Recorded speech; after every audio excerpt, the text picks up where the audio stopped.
Halo saudara, apa kabar Anda hari ini? Sapa Jatim kembali hadir ke hadapan Anda bersama saya Virgianti Kusuma. Pilkada serentak akan digelar 27 November 2024. Tahapan pilkada segera memasuki proses pendaftaran pasangan calon. Ada 38 kota dan kabupaten yang akan memilih wali kota atau bupati di Jawa Timur, termasuk memilih gubernur, wakil gubernur Jawa Timur. Tidak terkecuali warga Surabaya juga akan memilih wali kota dan wakil wali kota periode 5 tahun mendatang. Bagaimana mekanisme pendaftaran Pilwali Surabaya 2024? Kami akan membahasnya bersama Bapak Bakron Hadi, Divisi Teknis Penyelenggaraan Komisioner KPU Surabaya. Selamat datang di Sapa Jatim, Pak Bakron. Terima kasih waktunya. Terima kasih. Baik. Untuk mengetahui bagaimana rincian mekanismenya, Pak Bakron, saya ingin menanyakan sebentar lagi tahapan pilkada memasuki pendaftaran. Ini kapan dibuka? Pendaftaran untuk Pilwali Kota Surabaya dan Wakil Wali Kota Surabaya itu kita awali dulu pada pengumumannya pada tanggal 24, 25, 26 Agustus. Setelah itu baru tanggal 27, 28, 29 Agustus maka KPU akan menerima pendaftaran pasangan calon wali kota dan wakil wali kota Surabaya. Tanggalnya tanggal keramat itu. Baik, itu harus diingat-ingat ya tanggalnya. Dan pada saat pendaftaran apakah ada syarat khusus yang harus dipenuhi oleh pasangan masing-masing calon? Awalnya untuk syarat pencalonan dulu. Syarat pencalonan itu adalah kelompok atau kalau calon perorangan kota Surabaya sudah lewat ya. Pada bulan Mei, seingat saya itu sudah lewat. Terus untuk yang diusung oleh partai itu ada beberapa. Pertama berkaitan dengan jumlah kursi yang dimiliki dan juga perolehan suara yang didapat pada proses pemilu kemarin. Mohon maaf ini jangan dikaitkan dulu dengan hiruk pikuk ya. Hiruk pikuk putusan MK yang terbaru itu. Kita masih merujuk pada PKPU 8. Nah nanti kita lihat petunjuk lebih teknis dari KPU RI berkaitan dengan apa yang terjadi di pusat. Nah, nanti tinggal KPU Surabaya ini menyesuaikan saja dengan apa yang menjadi petunjuk KPU RI. Baik, berarti nanti bagaimana teknisnya tetap mengikuti dinamika politik yang ada di pusat begitu ya Pak? Ya kalau dinamika politiknya kita nggak ngikuti. Tapi kalau dinamika tentang putusan pengadilan terus juga ada revisi Undang-Undang Nomor 10 tahun 2016 yang mengatur tentang pilkada itu, yang selanjutnya nanti dilanjutkan dengan PKPU dari KPU RI ya, itu yang kita ikuti. Kalau dinamika politiknya kita enggak masuk, karena pada prinsipnya KPU itu hanya melayani saja sesuai dengan regulasi yang dibuat. Gitu. Baik, nah nanti pada saat pendaftaran, misal harus datang satu pasang calon, apakah harus dua-duanya begitu? Karena pernah kejadian pada tahun 2015 hanya datang cawali dan kemudian ternyata akhirnya gugur. Di regulasinya begitu masih sama. Jadi pasangan calon yang mendaftar itu harus datang dua-duanya di kantor KPU. Nah, dan juga diiringi oleh para pengusul, partai pengusulnya. Masih sama. Kemudian syarat administrasi apa saja yang harus dibawa ke KPU? Satu diantaranya ya, tidak saya dengan terperinci. Satu berkaitan dengan surat pengusul yang dari partai mana saja yang mengusul pasangan calon tersebut itu harus dibawa. Yang kedua tentang kesehatan, terus juga harus memiliki NPWP itu, terus surat pengadilan tidak pernah melakukan perbuatan tercela berdasarkan putusan pengadilan, terus juga tidak dinyatakan pailit oleh pengadilan negeri atau pengadilan niaga. Sebenarnya punya kewenangan setahu saya untuk membuat surat tersebut. Itu diantaranya Pak. Ya, masih terkait soal syarat pendaftaran. Untuk calon wali kota atau wakil wali kota, apakah harus atau boleh didampingi oleh siapa saja? Kalau di PKPU 8 itu ditunjuk ada dua ya. Ini yang namanya pengusul dengan namanya mendampingi. Kalau yang mendampingi masuk di ruangan, nanti ada satu didampingi oleh yang partai pengusul, ada biasanya ketua dan sekretaris. Itu pada proses pendaftaran. Karena tadi Mbak Virgi pakai bahasa mendampingi, biar tidak jumbo pemahamannya. Yang satu lagi nanti di proses pemeriksaan kesehatan, siapa yang mendampingi. itu sudah ditetapkan di PKPU-nya maksimal ada 2 orang yang ikut mendampingi pada saat proses pemeriksaan kesehatan nanti itu. Jadi ini pada prinsipnya wajib lah pengusul, partai pengusul, ketua dan sekretaris nanti hadir di situ. Pada prinsipnya begitu. Baik. Nah, kemudian untuk ketua partai pengusung, apakah harus hadir mendampingi atau hanya dari perwakilan partainya saja? Pada prinsipnya wajib hadir ketua atau sekretaris. Tapi ada juga di PKP itu menjelaskan kalau memang tidak harus bisa melakukan telekonferensi. Atau kalau bahasa sekarang yang biasa umum dipakai Zoom ya. Pakai Zoom itu atau memberikan surat keterangan bahwasanya memang tidak hadir dikarenakan sesuatu hal, itu bisa diperbolehkan. Oke, dengan syarat itu ternyata masih diperbolehkan. Ya. Nah, kemudian bagaimana bila ada partai pengusung yang tidak hadir dan kemudian tidak ada yang mewakili? Ini kalau tidak ada yang hadir dan tidak ada keterangan mewakili, sangat mungkin nanti partai tersebut dampaknya bisa tidak menjadi bagian dari partai pengusul. Secara administrasi seperti itu ya? Iya, kan eman. Kalau sudah dari awal, sudah bersepakat dan sudah diberitahu rencana tanggal pendaftaran kapan, itu kan bisa sebetulnya diantisipasi biar semuanya bisa hadir, semuanya bisa enak. Daripada nanti terus menjadi berubah statusnya, itu tidak lagi partai pengusul, eman. Baik, untuk calon independen di Surabaya sendiri pada bulan Mei sudah ditutup ya Pak ya. Ada 2 pasangan calon independen yang mendaftar tapi kemudian tidak lolos syarat administratif.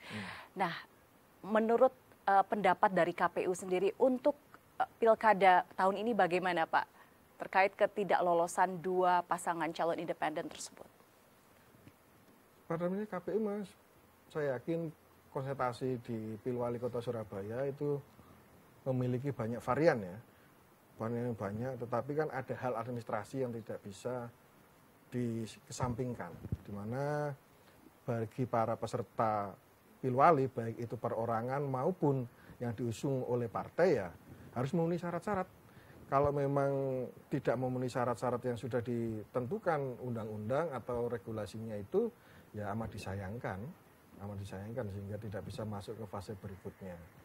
Jadi kalau di kabupaten lain ada kemarin ya, beberapa hari yang lalu penetapan, di Surabaya tidak ada penetapan calon perorangan. Sesungguhnya ya disayangkan sih menurut saya, karena Surabaya itu kan kota besar, jadi ya kalau semakin banyak pilihan-pilihan semakin bagus. Baik, berarti kita tinggal mengharapkan apa calon-calon yang diusung oleh partai saja nanti ya? Ya, kesempatannya tinggal itu. Ya. Tinggal itu kesempatannya.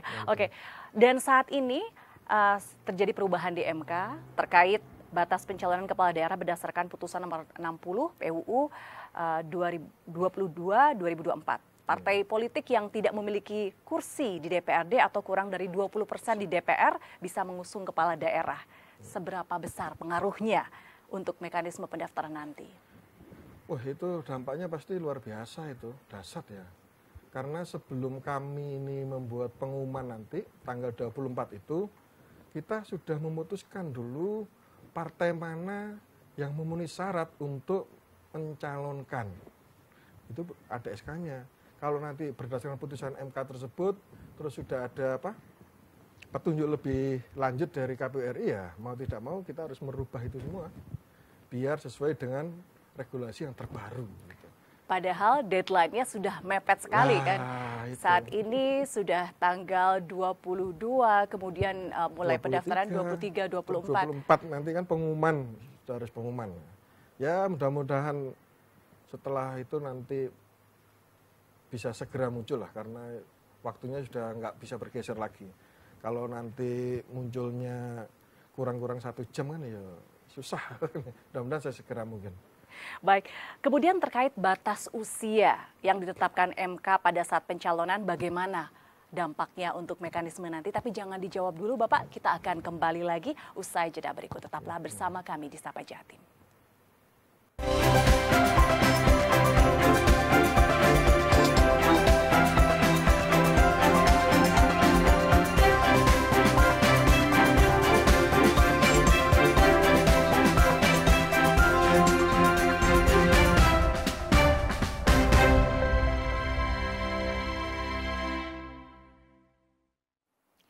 Masih di Sapa Jatim, Saudara, bagaimana rincian mekanisme pendaftaran Pilwali Surabaya 2024? Kami masih akan membahasnya bersama Bapak Bakron Hadi, Divisi Teknis Penyelenggaraan Komisioner KPU Surabaya. Nah Pak, tadi kita membahas soal batas usia yang ditetapkan MK pada saat pencalonan. Ini kan sedang bergejolak di pusat ya.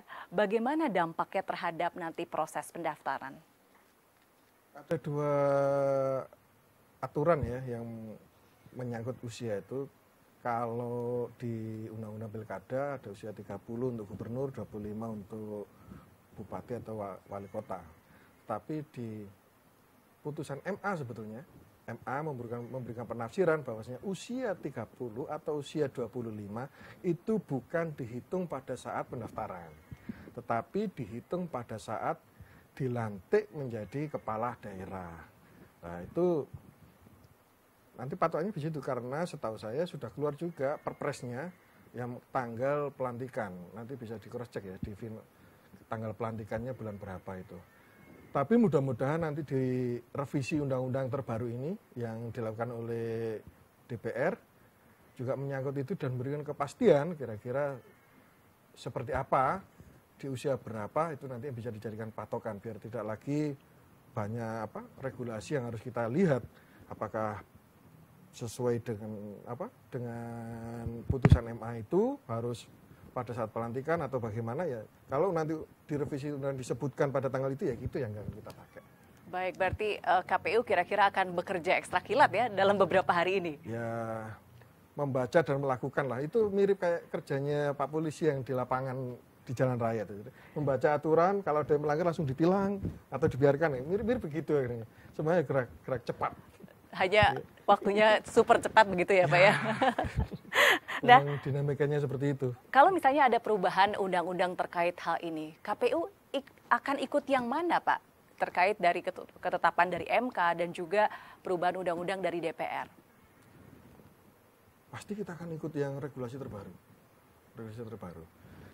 Begini, kalau tata urutannya itu putusan MK itu tindak lanjutnya adalah pada perubahan undang-undang.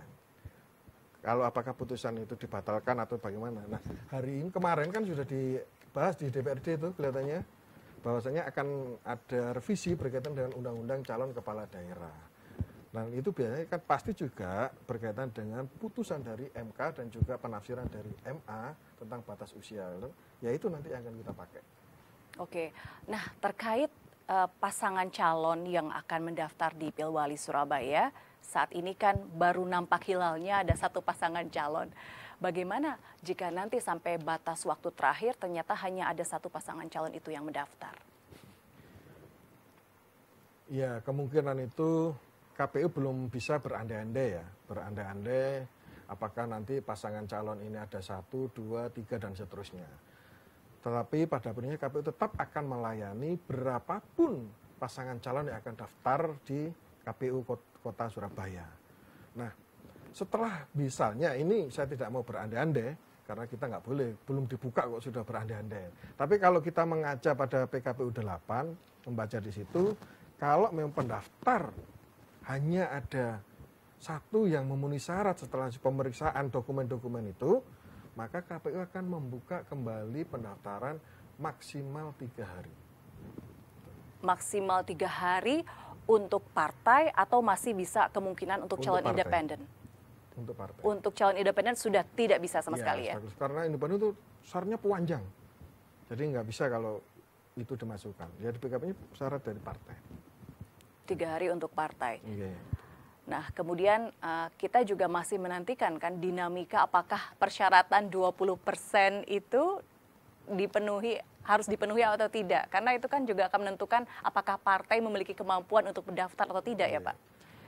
Kalau persentase itu sudah pasti diubah ya, karena ada putusan MK yang membatalkan itu di putusan MK nomor 60 yang terbaru kemarin.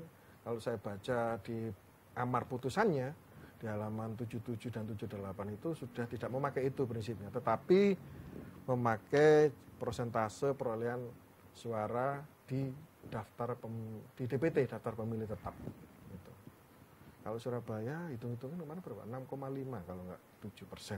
6,5 sampai 7%, Ya, itu kira-kira berapa dari jumlah warga kota Surabaya? 6,5 misalnya kalau kita lihat dulu nanti di DPT-nya, kalau memakai DPT pileg kemarin ya harus kita hitung dengan pasti ya, saya nggak bisa mereka-reka. Karena kalau memakai DPT pilkada hari ini belum ada penetapan DPT pilkada. Tapi kalau memakai DPT pileg dan pilpres kemarin sudah ada, nah tinggal kita sesuaikan saja nanti persentasenya secara pasti berapa. Baik, beralih ke DPT untuk pilkada ini. Di beberapa daerah kan ada perubahan ya Pak ya, berbeda dengan DPT pada saat pileg. Nah untuk kota Surabaya sendiri apakah mengerucut atau justru membesar untuk DPT-nya? Kalau Surabaya, DPS ya, hari ini masih DPS, belum DPT, daftar pemilih sementara, yang beberapa hari yang lalu kita tetapkan dan juga sudah ditetapkan di Jawa Timur, itu ada penurunan jumlah DPS. Ya, itu rasional, karena yang boleh memilih saja berbeda. Karena ini ngomongnya Pilwali Surabaya, maka sudah pasti harus warga Surabaya. Sekalipun orang luar domisilinya di kota Surabaya lama, tapi kalau secara administrasi kependudukan dia tidak menjadi warga Surabaya, tidak bisa. Kalau di Pileg Pilpres kemarin kan beda. Yang penting warga Indonesia punya KTP, dia bisa nyoblos. Nah itu beda. Bedanya pasti menurun dari jumlah Pileg Pilpres. Oke, kemudian bisa dijelaskan lagi mengenai kapan deadline untuk dari perubahan DPS ke DPT tersebut? Perubahan penetapannya. Oh, tanggal penetapannya. Nanti di bulan berapa ya? Saya maaf, itu lupa ya pastinya. Tapi nanti kita masih proses panjang kok untuk penetapan itu. Baik, kemudian kembali lagi ke Pilwali Surabaya. Jika memang hanya satu pasangan calon, artinya lawan kota kosong. Apakah KPU sudah mengantisipasi hal ini? Enggak sih, KPU enggak mengantisipasi apa-apa ya. Karena aturannya sudah ada sebetulnya. Jadi kalau ini guyonan aja ya, guyonan kemarin di itu. Kalau ininya kota kosong, ya kita ikuti aja di aturan mainnya di pilkada, di undang-undang pilkada itu menjelaskan ya kertas suaranya masih sama. Kalau satu ya ini dipasang, satunya tidak ada foto kan begitu aja. Ini guyonannya begini, mau calon itu 4, 3, 2, 1, kertas suaranya tetap satu lembar. Biaya pengadaannya tetap satu lembar, jumlah KPPS-nya masih sama, jumlah PPS-nya sama. Atau kok mungkin ada tambahan sosialisasi kepada masyarakat karena terkait ini kan tidak memilih 2 pasang atau 3 pasang calon, tapi hanya 1. Ya mungkin itu akan menjadi hal baru ya di kota Surabaya karena selama ini belum pernah terjadi. Ada satu pasangan calon, yang satu berhadapan, kalau itu bumbung kosong itu kan bahasa pemilihan kepala desa yang dipakai itu. Ya, tetapi ya bagus juga kalau mungkin KPU perlu melakukan hal-hal ekstra ya biar difahami oleh masyarakat. Bila mana setuju tidak setuju, ya yang dicoblos siapa, yang tidak dicoblos mana itu. Tapi itu bukan hal rumit lah. Dan KPU Surabaya tidak mempersiapkan hal-hal kayak begitu. Tidak ada persiapan khusus begitu ya Pak ya. Nah terkait pengamanan tentunya harus ada persiapan khusus kalau yang ini ya Pak ya. Oh iya. Dan kita akan membahasnya terkait pengamanan pendaftaran Pilwali Surabaya 2024 terutama dengan adanya gejolak di masyarakat terkait keputusan MK dan perubahan undang-undang oleh DPR. Dan kami masih akan membahasnya bersama Bapak Bakron Hadi, Divisi Teknis Penyelenggaraan Komisioner KPU Surabaya usai jeda berikut. Tetaplah di Sapa Jatim.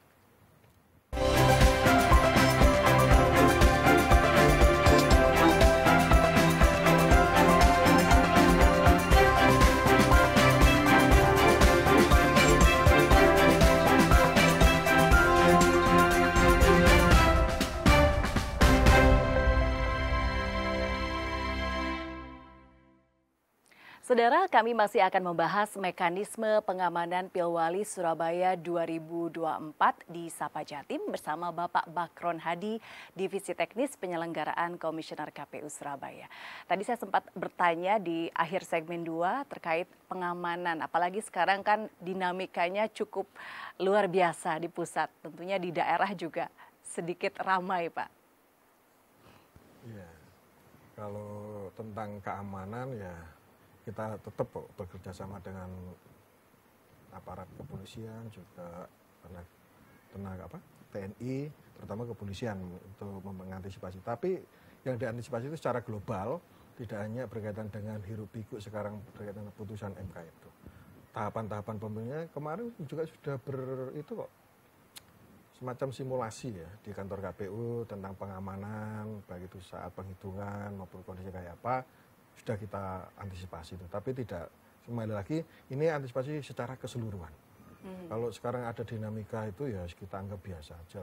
Masyarakat Surabaya itu orangnya walaupun darder tapi lebih santai sebetulnya dan menganggap itu sebuah realita yang biasa-biasa saja. Ada ranahnya sendiri orang yang mendebatkan tentang itu. Saya yakin Surabaya tetap kondusif. Baik, berarti memang dilihat juga bagaimana kondisi sosial masyarakatnya ya.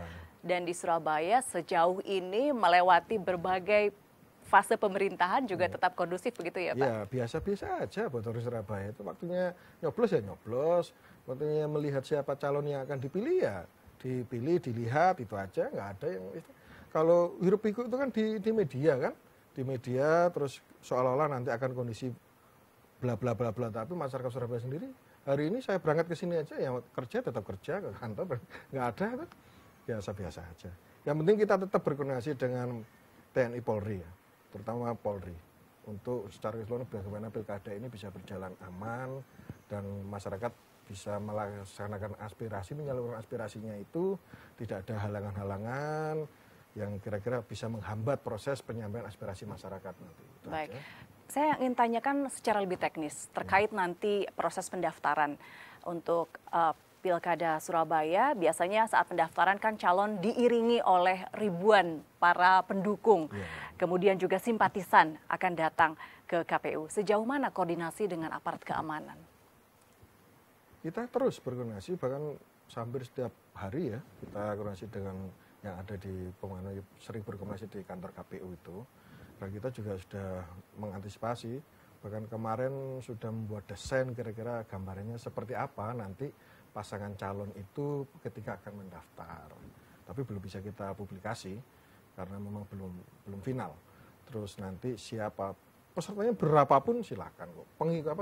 Yang mengikuti pasangan calon ya, itu berapapun kami persilakan. Tapi nanti yang boleh masuk itu yang terbatas. Mau dimengerti, nanti yang boleh ikut ke dalam menyampingi ya, para perwakilan dari ketua partai dan sekretaris partai, tapi mewakili.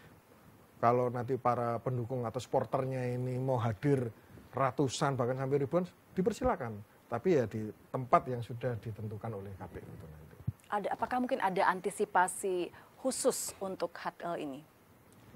Ya mungkin kita akan lebih intensif ya, biar terutama nanti bapak-bapak dari Polri, agar semuanya sekian ribu orang itu kan biasanya macam-macam lah.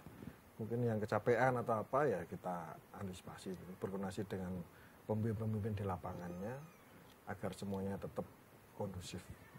Kemarin kan ada simulasi juga. Nah ini simulasinya sudah sejauh mana Pak? Apakah hanya melibatkan pihak kepolisian atau juga mungkin pihak TNI juga? Itu nanti tergantung ya dari bapak-bapak di Polri. Tapi simulasinya kemarin kan lumayan menyeluruh kan di kantor KPU itu. Kalau memang dibutuhkan ya mungkin akan menambah ya di situ, menambah dari TNI. Tapi saya yakin Polri masih lah cukup bisa mengatasi itu, nggak sampai, karena kalau kita terlalu jauh membicarakan tentang proses keamanan itu seolah-olah kondisinya kok genting gitu loh. Padahal Surabaya kondusif gitu ya? Happy aja Surabaya itu, nggak segenting yang disimulasikan misalnya kan. Kalau melihat hiruk pikuk terus harus seperti ini, kok seolah-olah nanti pilkada Surabaya ini, ya persiapan tetap kita laksanakan secara maksimal, tapi tidak juga kita ekspos bahwasanya pilkada ini harus kok kelihatannya akan seperti apa begitu, enggak.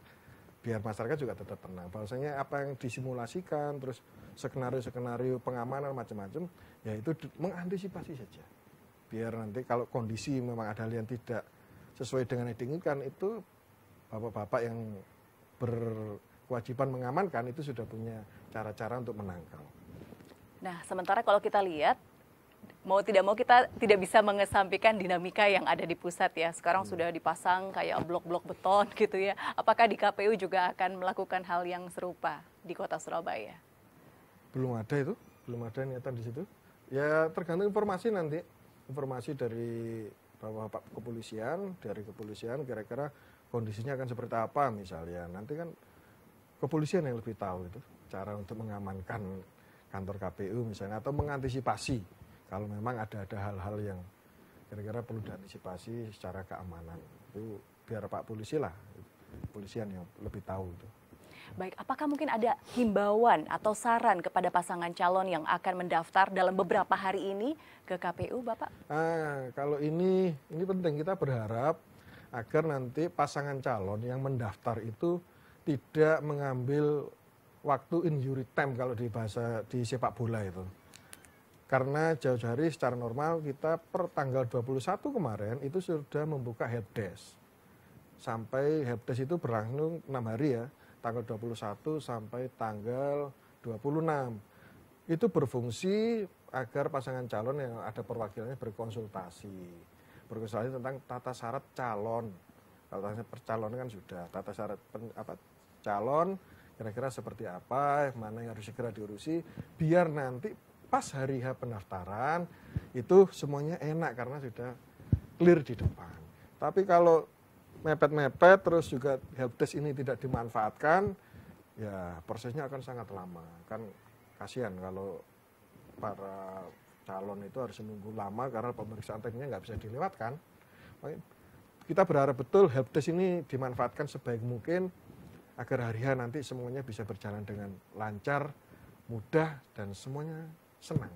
Oke, Bapak terakhir, ada himbauan untuk warga Surabaya terkait bagaimana mungkin yang harus disiapkan sebagai warga Surabaya kita akan menghadapi Pilkada 2024 ini. Untuk warga Kota Surabaya, ada hal yang kami inginkan. Satu, memastikan bahwasanya KPU akan memberikan pelayanan yang terbaik untuk pasangan calon semuanya. Yang kedua, tolong nanti pada tanggal 27 November itu masyarakat Surabaya betul-betul memilih calon pemimpin yang terbaik yang akan memimpin Kota Surabaya. Karena itu adalah sesuatu yang akan diputuskan oleh warga Kota Surabaya, menyangkut nasib Kota Surabaya 5 tahun ke depan. Kota Surabaya mau kayak apa, ya panjenengan atau warga Kota Surabaya itu sendiri yang menentukan, dan selanjutnya disalurkan kepada pemimpin yang dipilih oleh warga Kota Surabaya. Terima kasih Pak Bakron Hadi, mudah-mudahan informasi yang disampaikan bisa membantu masyarakat untuk mengetahui bagaimana dinamika untuk Pilkada Surabaya tahun 2024. Iya, terima kasih. Mudah-mudahan Pilkada Surabaya bisa berjalan dengan sangat baik dan betul-betul menjadi wahana penyampai aspirasi masyarakat Kota Surabaya. Baik, terima kasih Bapak. Dan demikian informasi yang disampaikan bersama Bapak Bakron Hadi, Divisi Teknis Penyelenggaraan Komisioner KPU Surabaya. Semoga informasi yang disampaikan bisa memberikan kejelasan terkait mekanisme Pilkada Surabaya 2024. Bersama saya Virgianti Kusuma, mengucapkan terima kasih atas perhatian Anda dan sampai jumpa di Sapa Jatim episode selanjutnya.